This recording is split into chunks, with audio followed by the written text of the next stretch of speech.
So వీళ్ళు దీన్ని బలం కింద ఎలా తీసుకోవాలి అన్నప్పుడు వీళ్ళు దేన్నైనా ప్రపంచంలో ప్రశ్నిస్తారు. ప్రపంచాన్ని కూడా ముందు నుంచొని ప్రశ్నించి ఒక కొత్త కోణంలో పరిష్కార మార్గాలు కూడా అన్వేషించగలరు.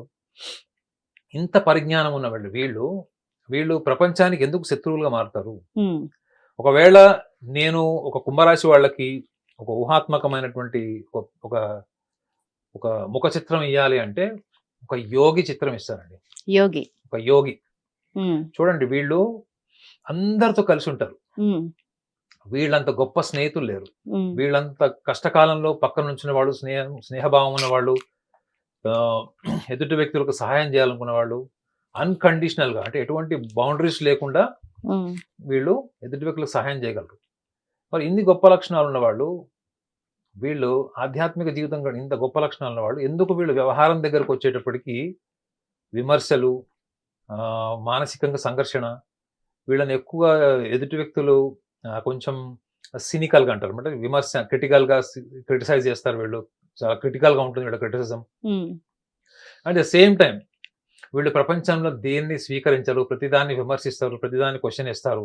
వీళ్ళు విమర్శించరండి. క్వెషన్ ఉమ్, ఏస్తారు. కానీ ఉమ్. సమాజం వీళ్ళకి ఏం గుర్తింపిచ్చింది? ప్రశ్నించడం వేరు, విమర్శించడం విమర్శించడం వేరు. వేరు. అవునా అవును, కదా? అవును. వీళ్ళు ప్రశ్నిస్తారు. కానీ వీళ్ళ మీద ఏం ముద్రపడింది? విమర్శకుల్లాగా. వీళ్ళల్లో ఉన్నటువంటి ఒక మైనస్ పాయింట్ ఏంటంటే, వీళ్ళకి కొంచెం ధనురాశి వాళ్ళకి దగ్గర దగ్గర లక్షణాలుంటాయి. ఉమ్, ఏంటంటే, వీళ్ళు ప్రపంచాన్ని ప్రశ్నిస్తున్నామని వీళ్ళనుకుంటారు. ఉమ్. కానీ విమర్శిస్తారు. కానీ విమర్శ కిందకి వెళ్తుంది అనేటువంటి ఇన్‌సైట్స్ వీళ్ళకి తెలియదు.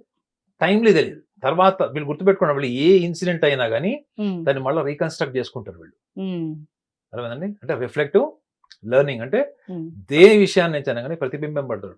ఉమ్, ప్రతిబింబింపబడడం అంటే ఏంటి అర్థం ఏంటి? You are reflecting from what?